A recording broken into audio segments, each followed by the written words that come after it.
The situation was about as bad as it can get. I'm down on the clock. I'm down a piece. I'm down 2 pawns.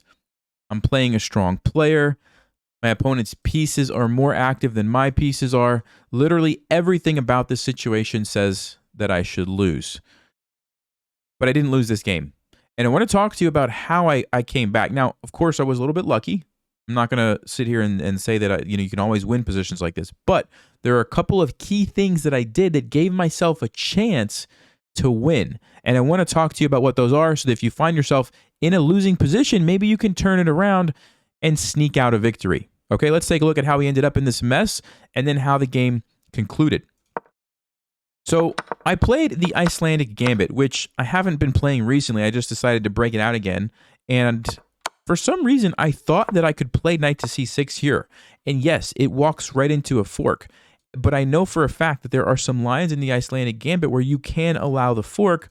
Clearly, this was the wrong moment because as you can see, the eval bar says that's a bad idea. So I'll have to go refresh my memory on which line I can actually get away with this. But I thought it was here. Clearly, I was wrong. And so I found myself, right out of the opening here, just in trouble. So I tried to get a little tricky, leave the piece here and go for a counterattack. My opponent played queen c2. And they're trying to defend, but also defend here, I think, to stop, ideas of a double attack, maybe something like that, I believe is what they did. Also, maybe trying to avoid queen trades in some situations. I'm not exactly sure, but I said, let me go with bishop f5 and line up on the queen. And then they captured, and I totally missed a winning move here. So if you want to pause, this is a great time to work on your tactics. What's the best move here for black? All right, well, if you had a chance to look at that, the move is knight takes c3. And the reason it's such a powerful move is because you're unleashing the bishop, and even though the bishop's undefended, white can't take it because there's actually checkmate. And that's what I missed. See, in my mind, I was thinking I can't do something like this because my bishop is just hanging. I stopped calculating. I didn't even look any further to see that, there's just a checkmate if that happens. And of course, the queen doesn't want to take here because I take, but what else are you going to do? There's really no good moves for white. If you take the knight this way, you lose the queen that way. If you try to save the queen, I have all sorts of good moves. Looks like this is the easiest, just unleashing the bishop. I mean, look at this. This is just great. Anyway, I didn't see that. So I played knight to g3, which is kind of the more obvious move of it defends the bishop, attacks, and threatens the rook. The problem for me, though, is after queen a4, I can't afford to take this. Because if I take that rook, watch what's going to happen. Check, and now I'm losing a rook in the corner here. Yes, I can play bishop d7, but there's still this, I guess, and it just doesn't, usually I don't like to give my opponent 2 queens. So anyway, I didn't think that was very good. So I said, all right, let me throw in a check here, solve one problem, defends my bishop, because that was also attacked, and put some pressure on white. Okay, they block. And here I was, if you'd like to pause, how do I get out of there's 2 problems, essentially, that are happening at the same time. Number 1, I'm about to lose my knight. And number 2, I already talked about, this is a very big deal. So how can I solve this? Well, if you had a chance to look at that, the move that I came up with was b5.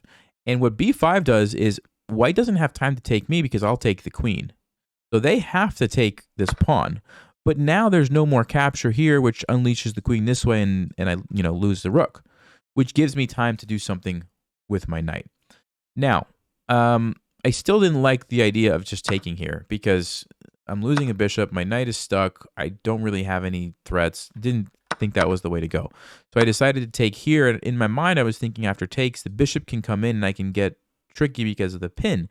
In reality, it's just not a good plan. White just castles. And what am I going to do? I guess I could take this, but I don't know. There's a rook. There's a knight to d5. There's so many moves here. It's not good for me. Okay, so I decided to take here first. He took me.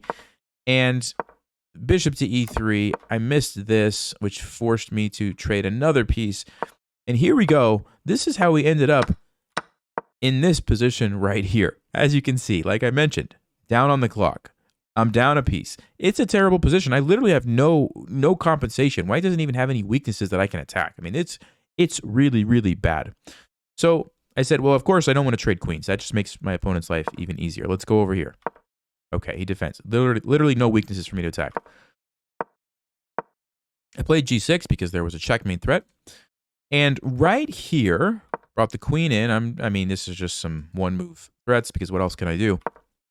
Right here, I had an idea. If you would like to pause, what do you think my idea maybe was? And then after you think about it, I'll tell you what I played. Okay, well, if you had a chance to look at that, my idea at this point was I need to create an imbalance in the position. And this is the key thing that you want to remember from this video, okay, guys? If you're in a losing position like this, you can't just do what you always do, right? You can't just keep playing regular moves, trade queens eventually, trade rooks eventually, go into an endgame where you're down a piece. You're going to lose every single time. Even on top of that, he's got extra pawns, right? There's no way that I will win that game. There's no way. So I noticed that if I played rook over, I would offer this opportunity of a trade. And yes, the 3 pieces, 2 rooks and a bishop are much better than a queen, but what it does is it creates an imbalance in the position. And my opponent did do it, by the way. I also noticed that my king was going to at least be able to kind of hide over here behind the pawns for a few moves. And we have an imbalance. Okay, this is important. When you're losing, you need to create an imbalance in the position. Even if it's not good for you, which you can see the eval bar, I'm still totally lost. It's not good. But it's a difference of pieces. It's something that is kind of tricky, right? At least it gives you a little bit of hope. Okay, now the other thing that I started to do at this point in the game was play very quickly because I'm still down on time, and I knew that eventually, if I was going to have a chance to win, I was going to need to get some help from time pressure. So I started to play very quickly. And the good news about my position is that I don't have a lot of pieces to worry about, right? I got the queen, I got a couple of pawns. It's my opponent who has to sort of stop and think about, okay, let me not lose my pieces, right? So here we go. I'm just, attacking what I can, right? He defends. Attacking what I can. He defends. And he really has a rock solid position. I mean, look at this. Everything on the board is defended for white. I can't do anything, right? I can't do anything. So I played a5. He goes here. I'm moving my queen around. What am I going to do? And I said, well, let me go ahead. Maybe I'll push it up to here. Maybe I can sneak my queen in here. Maybe some weird stuff can happen. I don't know. I was just desperate at this point, right? So I attack the rook. He defends. I attack the rook. I just move there. Just trying to keep an eye on the rooks. Make him think about what to do a little bit. Check. Why not? Attack the pawn. And notice I'm almost equal on time. And we're getting lower, right? So that's something to keep an eye on. Okay. Moving around. Moving around. And here, again, everything is defended. He's totally defended. And he also now has a clear target. He's going to come down here. He's going to take this pawn. Then he's going to take this pawn. Then he's going to take this pawn. And I'm in trouble. The rooks are going to eat me up, right? So I said, maybe this is the moment to try to open up his king. Because the one thing that queens are good at is checking a king that doesn't have a place to hide, right? So I said, now's the moment. G5. H4. Yes, I'm giving up pawns for free. But at least I have an avenue to attack the king now. Okay, check. And again, look at the clock. Now I've gained time. I'm ahead on the clock. I actually have that I can use to my advantage. So I knew that I needed to play fast. Even if I couldn't find necessarily the best move, just play as quickly as I can. And that's what I was doing. Just check. And I have the advantage that he wants to win. So if I can get a perpetual check, I'm going to take it all day, right? And watch what happens. The clock is now getting lower. And I knew what he was trying to do, right? He's trying to just push this. I knew he was going to bring the rook over to defend and push it. So I blockaded it, right? Just trying to be annoying, trying to make him think, trying to make him use up those valuable seconds. And all of a sudden, most people, when they hit that 15-second mark, 15 to 20 seconds, that's when the blunders start to happen. And that's what we see here. Check, check, check. I do have a perpetual, by the way, here. Not that I could see that in the game because it was kind of happening really fast.